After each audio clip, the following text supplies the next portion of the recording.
Eh bien, bonjour et bienvenue à tous.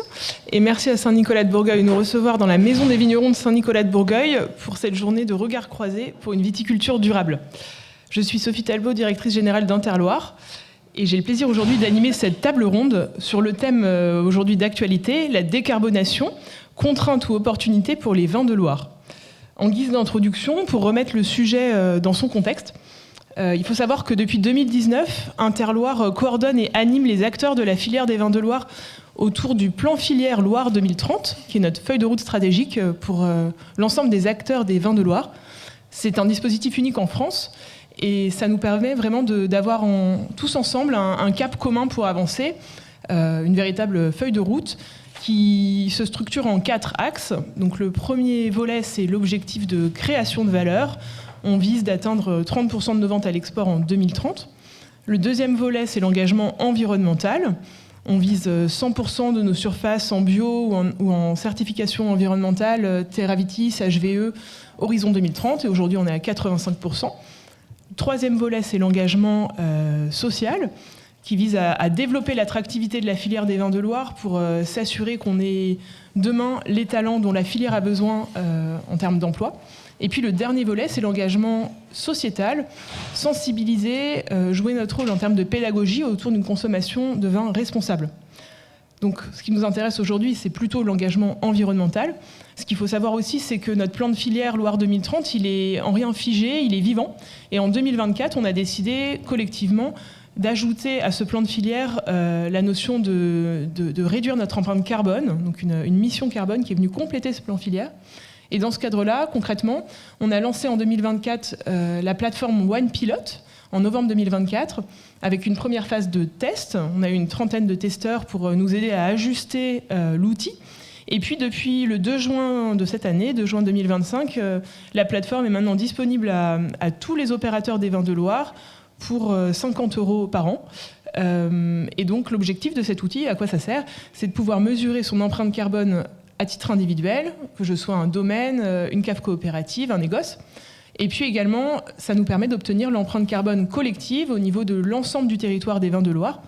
Et surtout, ça permet à chacun de pointer du doigt les leviers les plus pertinents pour réduire son empreinte carbone et donc améliorer aussi globalement l'empreinte carbone du territoire. Donc on y reviendra tout à l'heure, mais je vous donne un petit peu les grands jalons qui ont pu ponctuer notre actualité récente sur le thème de la décarbonation. Et puis la deuxième chose à signaler, c'est la mobilisation des vins de Loire sur le thème du réemploi, puisqu'on a décidé au niveau des vins de Loire de constituer un consortium. 11 opérateurs se sont prêtés au jeu en 2024 dans le cadre de l'appel à projet Encore plus de réemploi, lancé par Adelph et Citeo. Ce consortium, quel est l'intérêt d'en faire partie ? C'est destiné à tout un chacun qui a un projet de réemploi. Ça permet à chacun d'être accompagné sur ce projet, mais surtout l'union fait la force, c'est vraiment ce qui est le message au cœur de ce consortium, puisque le fait de candidater sous la forme d'un consortium à cet appel à projet, ça donne droit à 70% de subventions sur son projet de réemploi, subvention donc de la part d'Adelph et Citeo. Et puis ça nous permet aussi au niveau des vins de Loire de pouvoir lancer une campagne collective autour du réemploi pour sensibiliser au réemploi de manière générale. Donc on en reparlera aussi, mais plein de choses intéressantes dans notre actualité. Et puis on s'apprête là actuellement à récupérer les candidatures de tout un chacun intéressé pour s'engager à nouveau sur un consortium pour l'année 2025. Candidature à nous envoyer avant le 24 août. Voilà, je vous ai donné un petit peu les grands jalons. Donc on peut dire que les vins de Loire se sont emparés du sujet de la décarbonation. Et pour traiter aujourd'hui notre sujet, je suis entourée d'invités de grande qualité, choisis sur le volet, triés sur le volet. Donc on a Julien qui est viticulteur à Vouvray, qui a été dans les premiers à tester l'outil Wine Pilot et qui aujourd'hui est un utilisateur de Wine Pilot. Yann, qui est directeur général de Bout à Bout qui nous appuie sur la constitution du consortium Vins de Loire et qui gère tout l'aspect administratif du dossier et pas que. Et puis donc Julie, qui est avec nous aussi, de Crédit Agricole Touraine-Poitou, pour justement nous faire part aussi de son regard en tant que partie prenante, que partenaire dans l'accompagnement des entreprises des Vins de Loire sur ce sujet de la décarbonation. Donc je vous laisse peut-être vous présenter chacun avec vos mots et puis illustrer peut-être un peu mieux pour tout le monde ce qui vous relie à ce sujet pour qu'on ait en tête un peu le contexte dans lequel vous vous inscrivez chacun. Julien, peut-être. Alors, je commence, donc Julien Martin, je suis vigneron donc, sur l'appellation Vouvray, le nom du domaine c'est Domaine du Mouton Noir. En fait, on a été partie prenante d'utiliser WinePilot, qui est l'application en fait, qui permet d'éditer son bilan carbone. Je pense que c'était une bonne idée d'utiliser un outil qui soit commun, dans l'idée aussi de pouvoir avoir un comparatif par rapport aux copains, aux voisins. Et du coup, l'idée, c'était d'avoir quelque chose qui soit assez... Parce que l'outil a évolué en fonction du temps, les questions également, pour avoir quelque chose de plus précis. Et du coup, on a eu une lecture assez rapide, parce qu'en fait, c'est sous forme d'un questionnaire, donc c'est une utilisation assez simple au final. Et on arrive à la fin à avoir un bilan carbone ou à l'hectare ou à la bouteille, en fonction de ce qu'on souhaite. Et voilà, après, Sophie l'a dit, l'idée c'est d'avoir aussi une base de données qui soit commune, donc avec une cotisation, pas une cotisation, un abonnement plutôt qui serait assez modique, 50 € par an, c'est pas non plus hors de prix, ça permettrait d'avoir quelque chose de commun pour pouvoir avancer ensemble et pas chacun dans son coin. Voilà. Ouais, super, merci. Yann ? Bonjour à toutes et tous, je suis Yann Priou, directeur général de Bout à Bout. Bout à Bout, c'est une société qui est spécialisée dans le retour de la consigne et de réemploi des bouteilles en verre. On fait 3 choses. On accompagne des metteurs en marché, des producteurs, des vignerons, des brasseurs, dans la transition vers des bouteilles réemployables.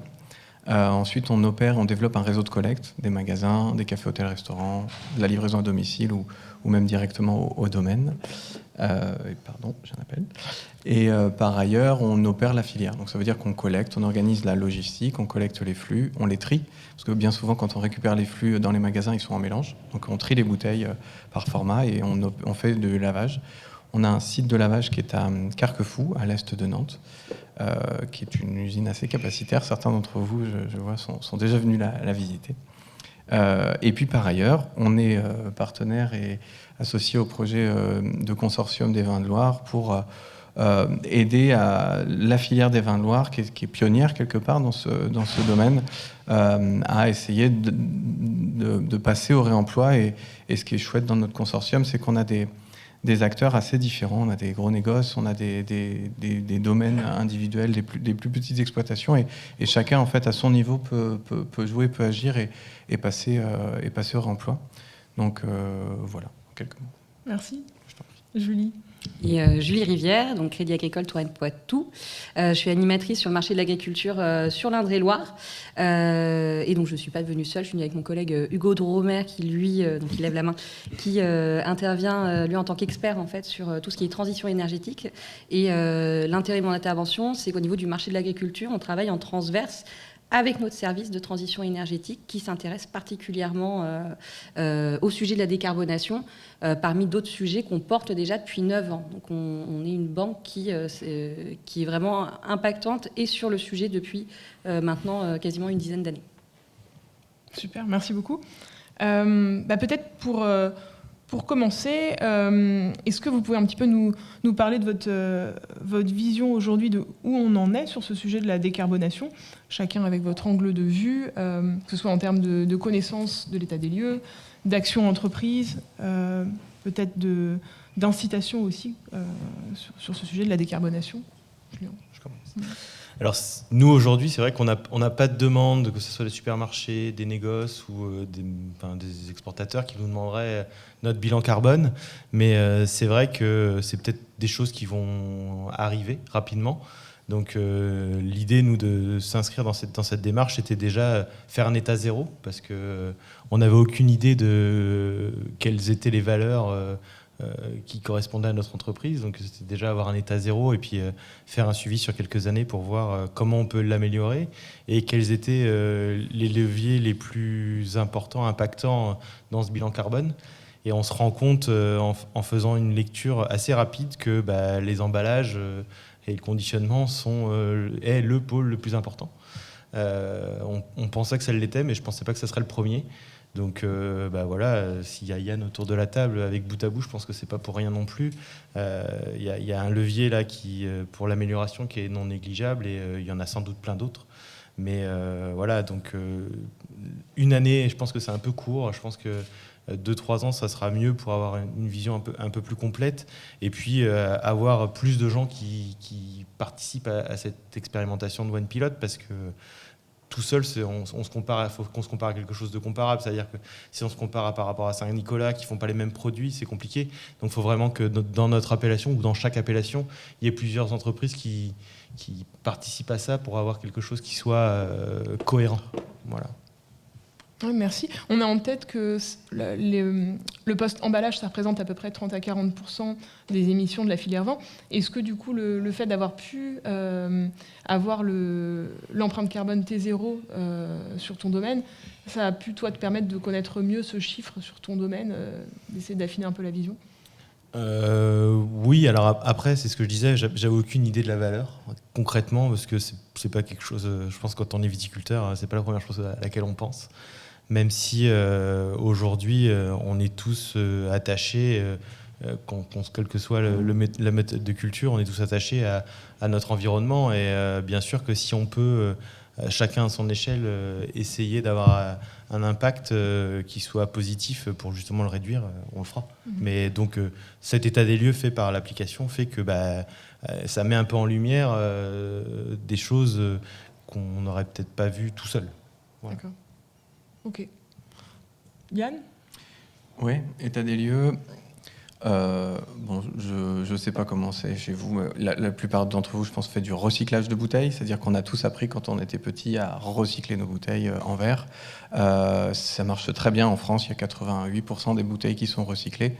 Le réemploi, c'est encore un marché qui est naissant. Et comme le disait Sophie ou Julien, le poids de la bouteille en verre, en fait, du packaging, des matières sèches dans un domaine viticole, c'est 30, 40, voire même 50% de l'empreinte carbone d'un domaine parfois sur la bouteille en verre. Donc, état des lieux, c'est on est au démarrage, on est au redémarrage plutôt du dispositif de réemploi.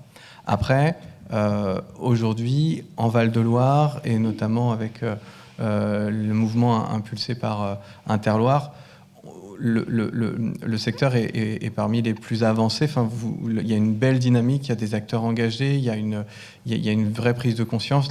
Ce matin, on en parlait déjà avec d'autres vignerons, et on sent on a un moment là de retour d'un dispositif de consigne et de réemploi, donc assez encourageant. Enfin, moi, je suis assez positif sur le sujet. Il nous reste encore beaucoup de défis. On ne va pas se dire que il y a pas encore plein de choses à remettre en place, mais globalement, on sent de l'envie. Il y a un intérêt des consommateurs aussi. Je pense on voit souvent les contraintes derrière le réemploi, mais quand nous, on développe aujourd'hui, il y a 300 points de collecte bout à bout, il y a 250 magasins. Quand on installe des magasins, on voit que les consommateurs, ils voient ça d'un très bon œil. Alors, soit les plus anciens se rappellent quand ils étaient jeunes, il y avait le système de réemploi de consigne. Les plus jeunes se disent, oui, en fait, on n'a qu'une planète, donc en fait, il faut qu'on se bouge. Et donc, je suis assez confiant et enthousiaste sur le moment qu'on est en train de vivre. Après, ça nécessite de prendre les choses en main et d'avancer. Mais voilà. Un moment charnière, quoi. Exactement.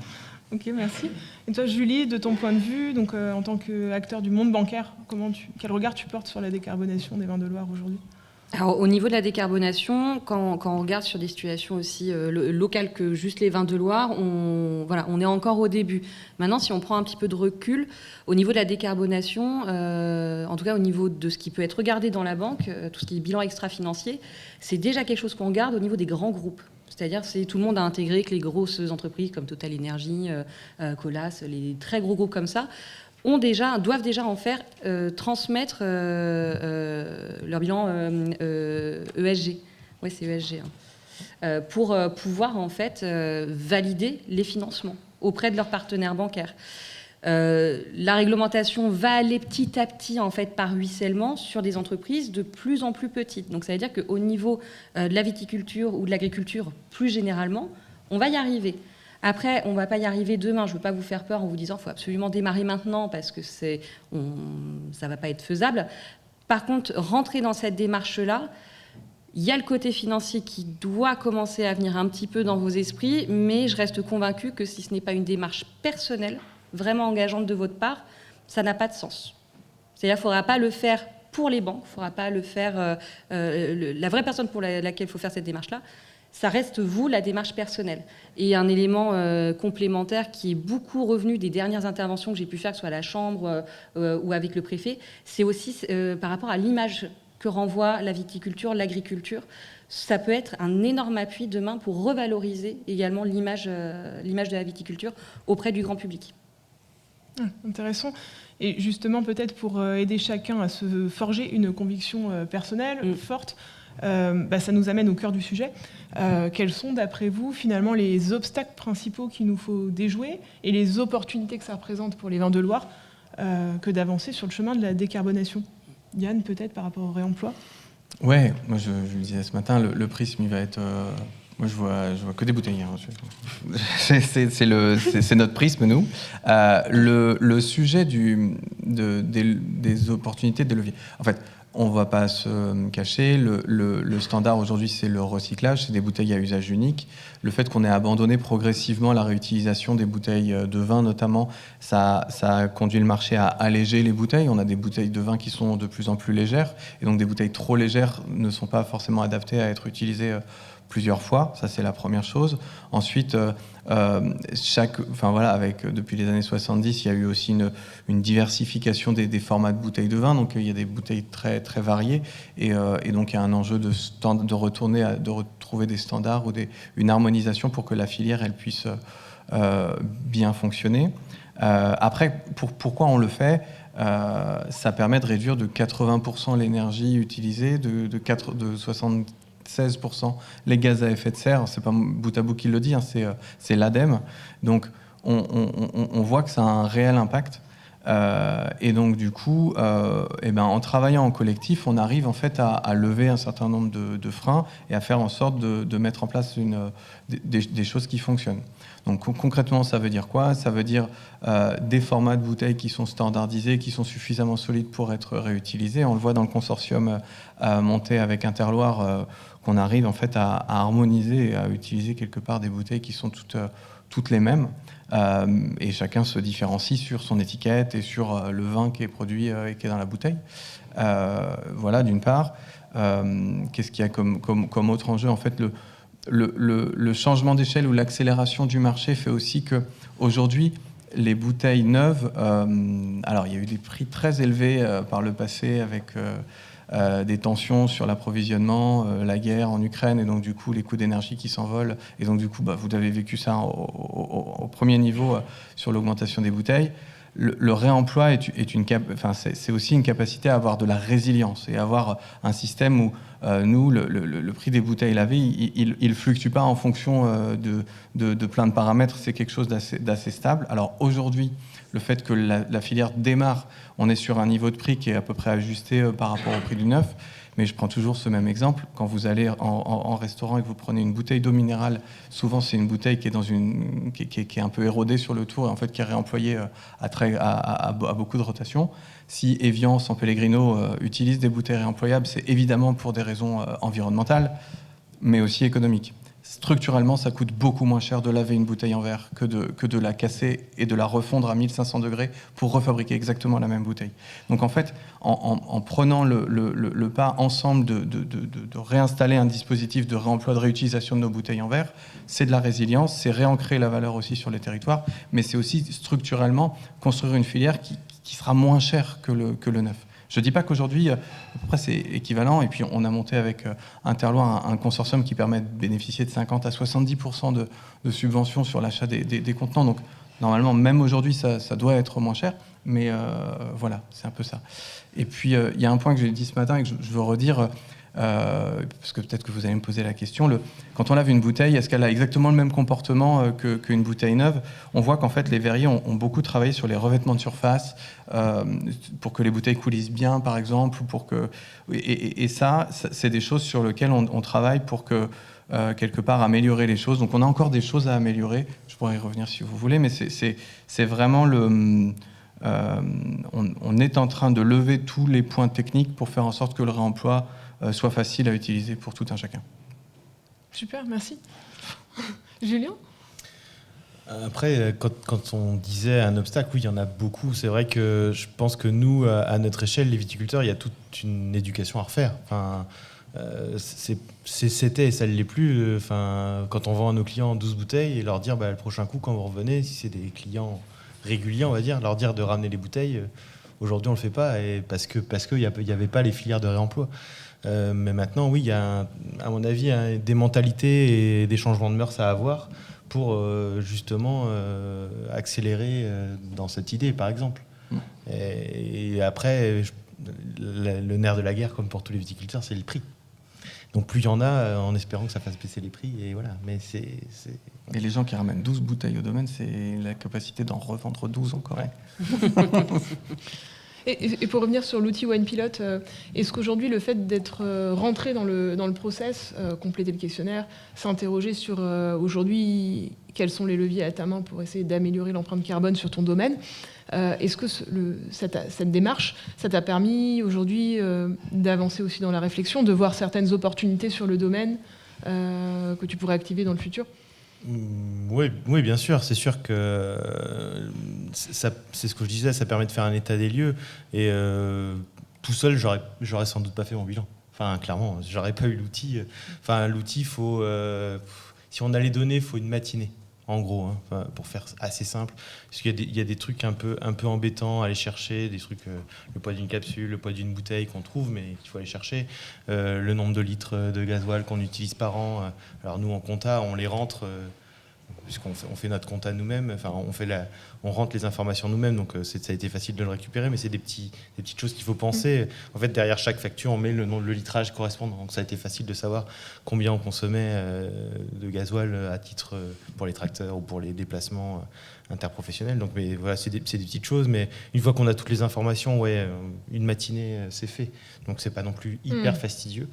Et surtout, oui, on a cet état des lieux qui permet de se dire où est-ce qu'on est, où est-ce qu'on va. Et tu peux déjà nous partager quelques leviers que tu as en tête ou c'est encore trop tôt ? Il y a quelques leviers. Après, je pense que les bouteilles en font partie. Nous, après, à notre échelle, on a déjà... alors, c'est des choses qu'on ne quantifie pas, mais c'est ce qu'on échangeait tout à l'heure. Et je pense que tout le monde le fait. C'est tout ce qui est réutilisable, c'est de ne pas jeter. Enfin, quand on livre des magasins de producteurs, on leur dit... ils prennent les cartons, ils les écrasent et puis nous les rendent. En fait, ils les mettent en rayon. Les cartons, ils servent 10 minutes. Voilà, ça fait partie de tout ça. Donc tout ça, c'est pas quantifié aujourd'hui. Mais après, c'est une vision globale des choses. C'est-à-dire que c'est du bon sens. Voilà. Ok, super.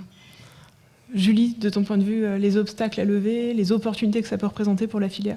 Oui, au niveau des obstacles, je pense que le premier obstacle, c'est de réussir à se lancer dans la démarche. Parce que quand on arrive et on se dit, pourquoi pas faire mon bilan carbone, par quoi je commence ? Et on peut se retrouver face à l'Everest en se disant, mais en fait, non, je ne peux pas y arriver. Et c'est là où on a un rôle. Mais l'ensemble des OPA, en fait, l'ensemble de tous les organismes qu'il peut y avoir autour. Donc nous, Crédit Agricole, on a une filière qui est spécialisée dedans, qui peut amener, en fait, vous accompagner pour vous lancer dans la démarche. On a un terroir, voilà. Tous les opérateurs aujourd'hui sont engagés, en fait, pour vous accompagner dans cette démarche-là. Mais on est là pour accompagner. Et après, ça, c'était surtout sur l'obstacle. Après, ce que ça peut apporter en plus, c'est... Et je pense qu'on est au moment charnière où c'est le bon moment pour se poser des questions sur la stratégie de son entreprise. Déjà, est-ce que la stratégie est toujours alignée avec ce que je veux faire ? Est-ce qu'elle est alignée avec le monde dans lequel on va ? On est en plein dérèglement climatique. Je pense qu'aujourd'hui, et j'espère en tout cas que ce n'est plus un sujet, mais surtout comment demain on s'adapte. Et faire cette démarche-là, ça peut être aussi la première étape pour aller dans ce sens-là. Sachant que c'est le sens de l'histoire. Quand on voit la PAC 2027, qui aujourd'hui met déjà en avant ces points décarbonation, d'environnement, l'histoire va faire que la prochaine PAC, on va aller encore plus loin dans ce sens-là. Donc après, soit on voit sur le côté vraiment que réglementaire et il faut encore faire quelque chose, soit on peut réussir à prendre du recul et à voir ce que ça peut nous amener aussi sur la stratégie globale de l'entreprise et potentiellement des améliorations de bien-être dans son entreprise, de bien-être sur son image, de validation de sa stratégie, peut-être même d'amélioration technico-économique. Voilà, faut réussir à se dire, c'est ma démarche personnelle, mais ça ne va pas être que la décarbonation. Donc beaucoup de proactivité pour pour ne pas subir les réglementations, mais au contraire prendre les choses différemment et réfléchir plutôt à ce que ça pourrait nous apporter en anticipant aussi. C'est ça, c'est-à-dire que de toute façon, de force ou de gré, on va y aller. Donc tant qu'à faire, autant aller dans la démarche de façon volontaire. Mais ça reste très personnel. Et est-ce qu'on pourrait imaginer demain, tous nos opérateurs qui utilisent la plateforme OnePilot, donc qui disposent de données concrètes, de trajectoires, est-ce que ces éléments-là, on pourrait imaginer que ce soit des choses que vous prendriez en compte au moment d'accorder des prêts, par exemple? Est-ce que ça peut être aussi vu comme une sorte d'incitation aussi et de bonus par rapport à une démarche? Alors c'est toute la réflexion qui est en cours en fait au niveau du Crédit Agricole Touraine-Poitou. Donc déjà les critères ESG pour les très grosses entreprises, ça c'est déjà fait. Par contre sur la viticulture, l'agriculture plus en local, on n'a pas encore d'éléments concrets pour valider ça. Et on n'a pas encore non plus, je vais dire en magasin, de points incitatifs. L'idée est bien sûr de créer demain, comme on a pu le faire sur le marché du particulier, où il y a des prêts bonifiés pour l'achat de voitures électriques, pour tout ce qui va porter en fait sur des améliorations au niveau environnement. Donc on l'a fait sur le particulier. L'idée demain, c'est de pouvoir faire également ça au niveau viticole et agricole, tout en restant dans l'idée qu'on n'est pas là pour être dans le punitif, mais qu'on va vraiment être là dans l'incitatif. Parce que vaut mieux marcher quand même à la carotte qu'au bâton. Et ça a été toujours cette philosophie-là. On n'est pas le politique, on n'est pas le gouvernement. Nous, l'idée, c'est vraiment d'aller sur l'incitatif. Ce qui est plutôt bien pour les vins de Loire par rapport à notre démarche, justement, de pionnier sur tout ce domaine d'anticipation par rapport au changement climatique. Super, merci beaucoup. Est-ce que vous avez chacun peut-être un dernier message, un dernier mot vous souhaiteriez passer à l'Assemblée ou ceux qui vont nous entendre en replay sur ce thème de la décarbonation? Je ne sais pas qui veut commencer. Yann, sur ma gauche. Allez. Les choses sont en marche. Le Carrefour, Leclerc commencent à mettre en place sur leurs produits du scoring carbone. C'est-à-dire qu'à côté du Nutri-Score, il y aura un score carbone.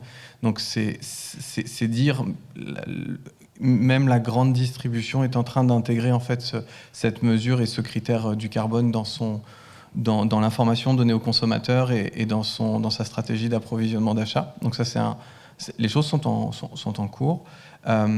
Le fait est que, ce que je disais ce matin, je prenais l'exemple de la sécurité. Quand je bossais dans un milieu industriel avant, et en fait, le point du suivi des indicateurs de sécurité et du nombre d'accidents qu'on pouvait avoir était un indicateur qui résumait quelque part la performance globale, commerciale, de production, au global de l'entreprise.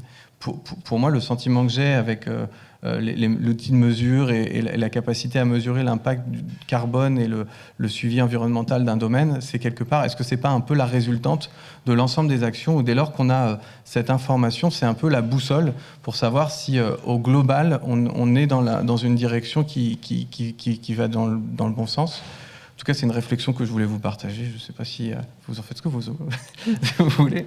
Mais voilà. Et donc, globalement, le mot de la fin, c'est je suis assez impressionné et je suis assez confiant parce que je vois une vraie énergie. Le vin de Loire a un vrai potentiel de développement autour de cet enjeu de la décarbonation au global. Et quand on prend des marques de vin, vous connaissez certainement des OE ou Ethnic Drinks ou des choses comme ça, qui se sont construits au travers d'un discours très marketing autour de l'environnement, je pense qu'en tant que vigneron indépendant, en tant que domaine, en tant que négoce, il y a aussi une place à prendre mon enjeu, il est aussi commercialement, il y a des choses à faire, quoi.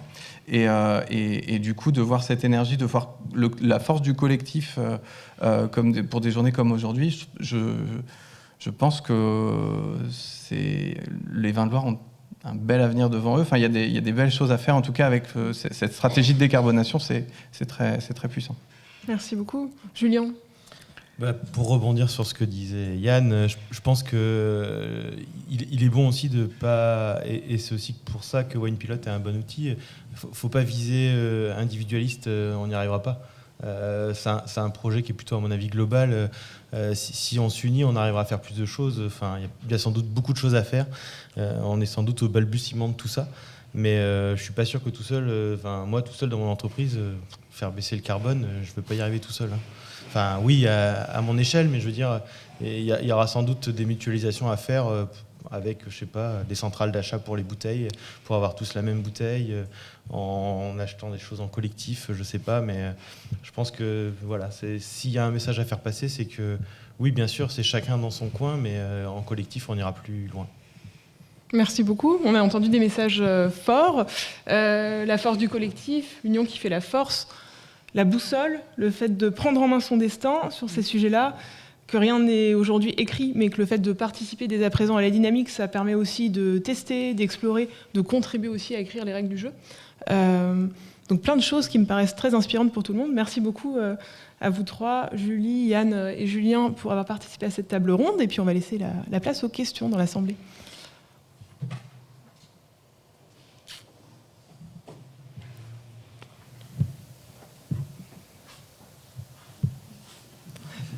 Est-ce qu'on y va, c'est une question. Moi, j'avais une question concernant l'incitation justement à la consigne. Est-ce que dans ton domaine, tu mets quelque chose en place justement pour inciter les gens à ramener leurs bouteilles?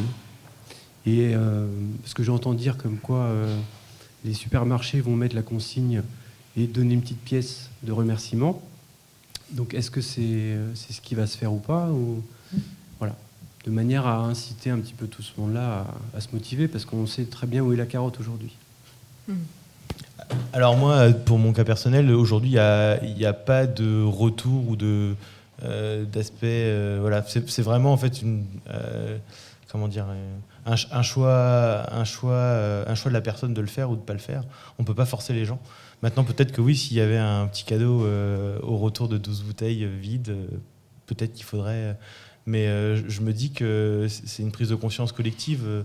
Il faut que ça soit... Si on rentre dans ce système-là, j'ai peur que le jour où vous faites plus ça, est-ce qu'ils vont continuer ?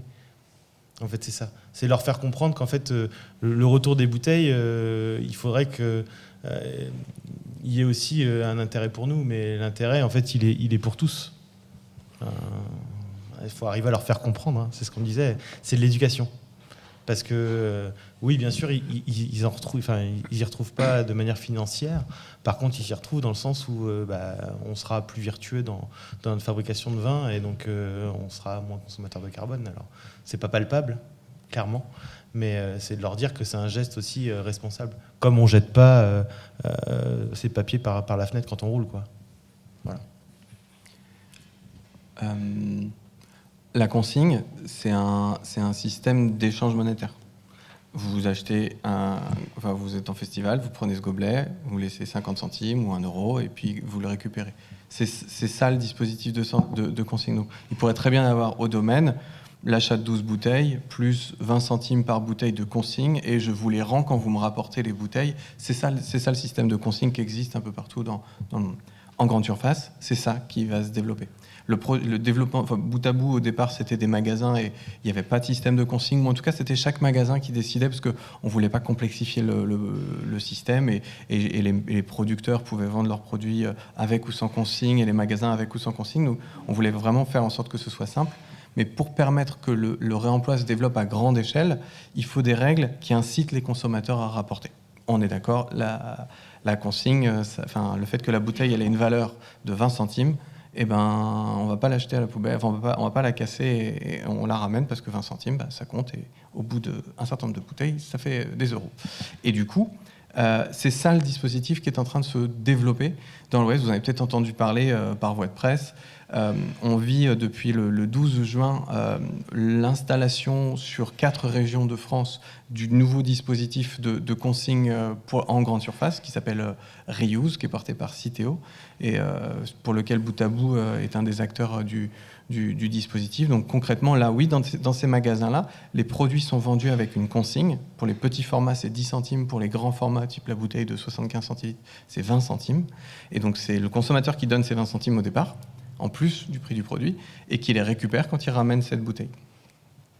Là, il y a 170 références qui sont dans le tuyau pour arriver. Alors, cet été, on n'est pas encore à ça dans les rayons, mais en septembre, octobre, là, il va quand même y avoir des grosses références qui vont arriver. Donc le mouvement, il est en train de partir. Voilà. Et donc ce système d'échange monétaire, ça permet de ne pas faire supporter aux vignerons, par exemple, le coût de la petite pièce pour inciter à rapporter, parce qu'on sait que les marges sont serrées pour tout le monde. L'idée, c'est vraiment de faire en sorte que comme en festival, quoi, où en fait, on incite les gens à venir récupérer leur argent. Voilà. Et puis peut-être ce qui peut jouer aussi pour que ça fonctionne, il faut aussi que les gens soient au courant. Donc tout l'enjeu de la sensibilisation est aussi d'atteindre une certaine taille critique qui fait que le réemploi devient courant dans le quotidien des gens. Là-dessus, c'est aussi tout l'intérêt du consortium. Plus on est nombreux dans le système, plus on va pouvoir essayer un petit peu à grande échelle pour se rendre compte de ce qui est défaillant, ce qu'il faut revoir, ce qu'il faut peaufiner. Et puis sur le volet sensibilisation, on ne l'a pas dit, mais du coup, les Vins de Loire s'engagent aussi là-dessus. Ça fait partie aussi de l'accompagnement dont bénéficie le consortium des 11 opérateurs. On a également au niveau des Vins de Loire l'opportunité de faire une campagne, les Vins de Loire qui se mobilisent autour du réemploi. Et donc, on vient de diffuser l'affiche et puis la capsule digitale sur les réseaux sociaux. Ça, c'est tout frais, ça date de la semaine dernière. Et il y aura également un podcast de 4 épisodes qui sera tourné fin août pour diffusion à partir de l'automne. Donc voilà, pour aussi faire de la pédagogie autour du geste du réemploi et boucler la boucle. Je pense qu'il n'y a plus d'autres questions dans la salle. Merci beaucoup. Ah pardon, il y a une dernière question. Ah, c'était une erreur. Eh ben, merci à tous. Et puis, n'hésitez pas s'il y a d'autres questions qui vous viennent. On est là toute la journée avec les 3 invités autour de la table. Merci beaucoup. Merci. Merci.